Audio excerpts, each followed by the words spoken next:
খাজনার নামে অতিরিক্ত অর্থ ও ব্যবসায়ীদের কাছ থেকে চাঁদা আদায়ের প্রতিবাদে কুষ্টিয়ার কাপড়ের হাট পোড়াদহে ব্যবসায়ীরা অবরোধ ও বিক্ষোভ করেছে।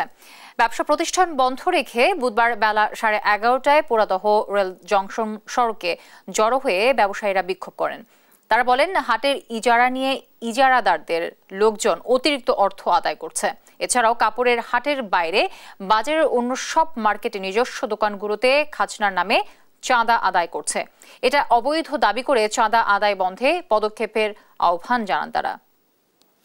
প্রতি বছর বৈশাখ আসলে এই হাটের বাইরে যে প্রায় 250-300 দোকান আছে, এই দোকান থেকে এরা অন্যায়ভাবে খাজনা নামে চাঁদা আদায় করার চেষ্টা করে। আমরা টিউন সাহেবকে যেন জানাই যে আমাদের একটা সুষ্ঠুভাবে ব্যবসা করার পরিবেশ তৈরি করে, এইটা আমরা যাচ্ছি। আর যদি এটাই চাচ্ছি, আর যদি এটা না করে তাহলে আমরা পরবর্তী পদক্ষেপ কি নেব সেটা আমরা আপনাদেরকে জানাই দেব।